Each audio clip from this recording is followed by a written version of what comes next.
ছবি আঁকতে আপনি আনন্দ পাবেন যখন আপনি কৌশলে শিখবেন। এভাবে দেখুন, পাখার মতো করে দুইটা দাগ দিলাম, মনে হচ্ছে পাখি উড়ে যাচ্ছে। এরপর এর মাঝে উপর দিকে একটা দাগ টানবো এভাবে। এবার এখান থেকে দেখুন নিচের দিকে একটা ভাঁজ করে এবং এখান থেকে আরো একটা। জবা ফুলের 5টি পাপড়ি হয়।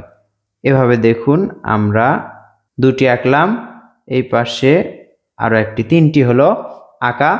এবার এই দাগ থেকেই দেখুন আরো একটি পাপড়ি আমরা আঁকলাম, 4টি, এবং এই পাশে দেখুন আরো একটি পাপড়ি আঁকবো। এই হলো মোট 5টি পাপড়ির জবা ফুল। এবার দেখুন এখান থেকে একটি দাগ দিলাম, এই দাগকে আমরা ডাবল করে উপর দিকে তুলে দিলাম একটু চোকা করে।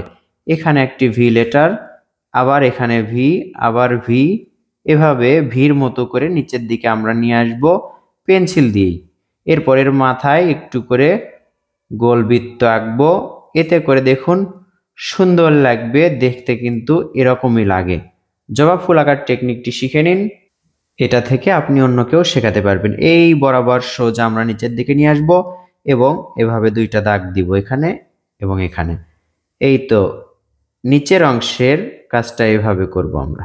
এখন এখান থেকে এদিকে একটা দাগ হবে একটু ভাঁজ করে। কৌশলটি মনে রাখুন এবং যাকে শেখাতে চান ভিডিওটি তার কাছে শেয়ার করুন।